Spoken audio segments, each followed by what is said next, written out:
Pemirsa, Gubernur Maluku Utara, Sherly Coanda, kembali mencuri perhatian publik. Kali ini Sherly menegur kepala sekolah terkait fasilitas yang tak sesuai. Ukuran berapa? Karena ini bukan 1.000 meter persegi. 12.000 meter persegi. Bapak jawab 1.000. Jadi kepala sekolah nggak boleh asbun, Bapak. Bapak itu pemimpin tertinggi di sekolah ini. Kalau Bapak aja asal bunyi, apalagi mereka. Dalam kunjungannya ke sejumlah sekolah di Ternate, Gubernur Maluku Utara, Sherly Coanda, yang menegur langsung kepala sekolah SMA Negeri 1 Ternate. Teguran lisan diberikan karena data yang diberikan tidak sesuai. Tak hanya itu, Gubernur Sherly juga mencatat laporan anak-anak soal guru yang sering absen. Di sini juga masih banyak guru-guru yang jarang masuk ke kelas. Oh, guru apa saja, mari? Kamu bercurhat ke orang yang tepat. Banyak ibu kayak ada guru yang sering jarang masuk di kelas, jadi jam kosong di kelas-kelas. Langsung sebut mata pelajaran. Lain-lainnya jarang, ada masuk. Nggak boleh dimarah ya anaknya, dia berkata jujur. Kalau ada yang marah kamu, DM saya. Dalam kunjungannya, Gubernur Maluku Utara Sherly Coanda juga mengecek langsung fasilitas di sejumlah sekolah. Dia berkata jujur. Kalau ada yang marah kamu, DM saya. Kalau ada yang marah, DM langsung Bu Sherly. Nah, kalau bicara kepala daerah, ini juga puluhan ruang kelas SD dan SMP di Bandung, Jawa Barat.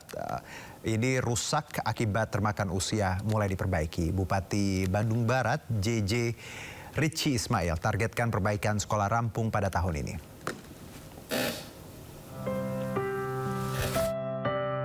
Puluhan ruang kelas di sejumlah SD dan SMP di Bandung Barat, Jawa Barat yang ambruk mulai diperbaiki.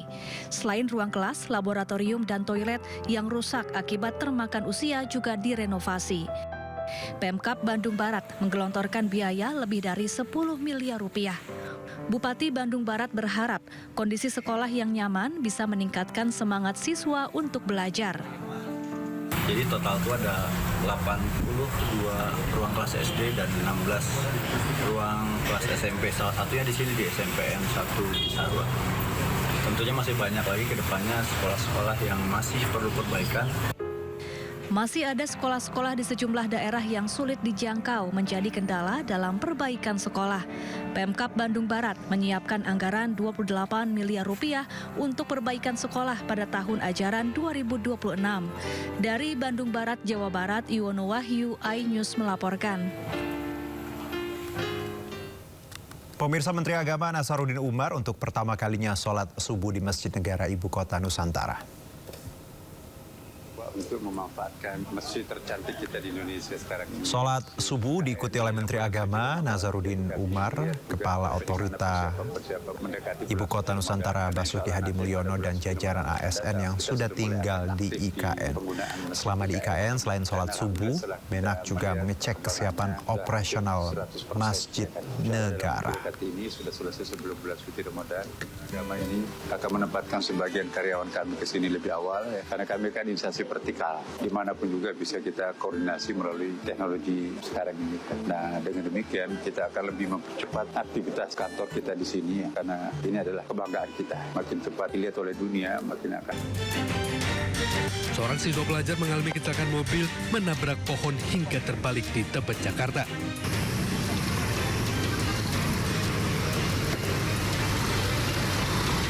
Peristiwa berawal saat mobil yang melaju dari arah Bukit Duri menuju Manggarai, Jakarta Selatan, namun tiba-tiba mobil oleng dan menabrak pohon di tepi jalan hingga akhirnya terbalik. Dalam kecelakaan ini tak hanya melibatkan mobil, namun juga seorang pengendara motor yang berada di sekitar mobil. Akibatnya mobil mengalami rusak parah sementara motor rusak di bagian lampu depan. Dugaan sementara kecelakaan karena pengemudi mobil yang merupakan pelajar kurang konsentrasi saat mengemudi. Sementara sejumlah pelajar dilarikan ke rumah sakit oleh guru dan sejumlah rekannya karena mengalami luka-luka dan syok. Dari Jakarta Selatan dan Helmi Sanjangbati, iNews melaporkan.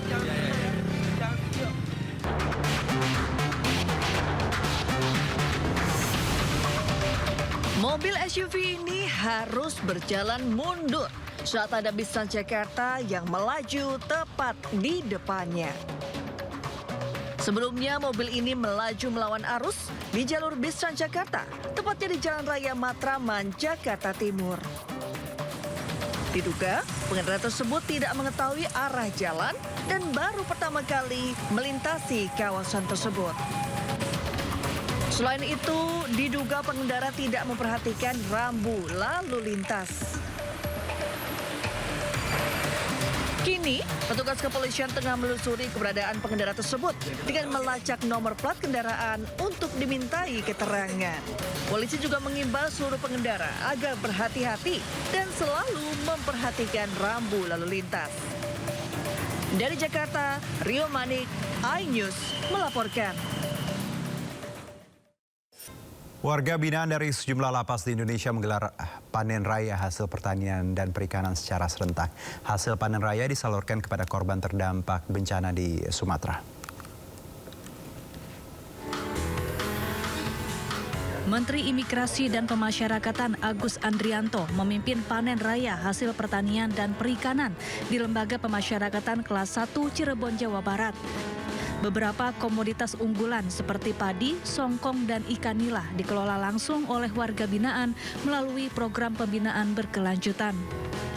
Panen raya ini digelar serentak di seluruh lapas di Indonesia. Nantinya hasil panen raya akan disalurkan kepada korban terdampak bencana, khususnya di Pulau Sumatera. Ini kita laksanakan secara serentak. Kegiatan ketahanan pangan sudah kita laksanakan sejak awal di tahun 2025 sampai sekarang. Kebetulan awal tahun ini kita laksanakan kegiatan panen serentak yang tadi disampaikan oleh Pak Dirjen, dan saya sudah konfirmasi kepada semua peserta. Selain panen raya, Menteri IMIPAS juga meninjau aktivitas produktif warga binaan lainnya seperti produksi tali dan jaring, olahan untuk kebutuhan ekspor, hingga memonitor kegiatan konveksi yang mampu menghasilkan produk ekonomis. Dari Cirebon, Jawa Barat, Mahardika, iNews melaporkan. Isak tangis warnai kedatangan jasad Syafiq Ridwan Ali, pendaki asal Magelang. Informasi lengkapnya usai jeda berikut.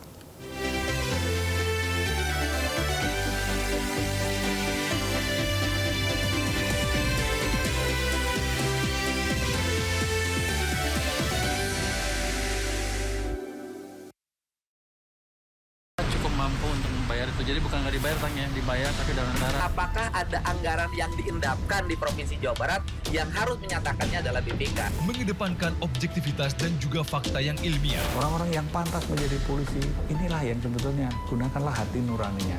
Membahas setiap cerita dari banyak sudut pandang. Sekolah sangat berperan penting, tidak menerima adanya bullying. Jangan lewatkan Inside Story. Selasa pukul 9:30 malam di Sindonews TV. Bangsa kita akan semakin optimis.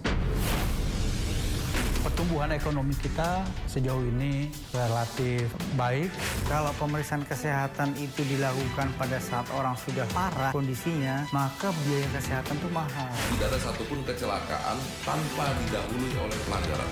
Kekerasan jiwa itu akan terus dibawa hingga dewasa. Jangan lewatkan One on One, Senin pukul 9:30 malam di Sindonews TV.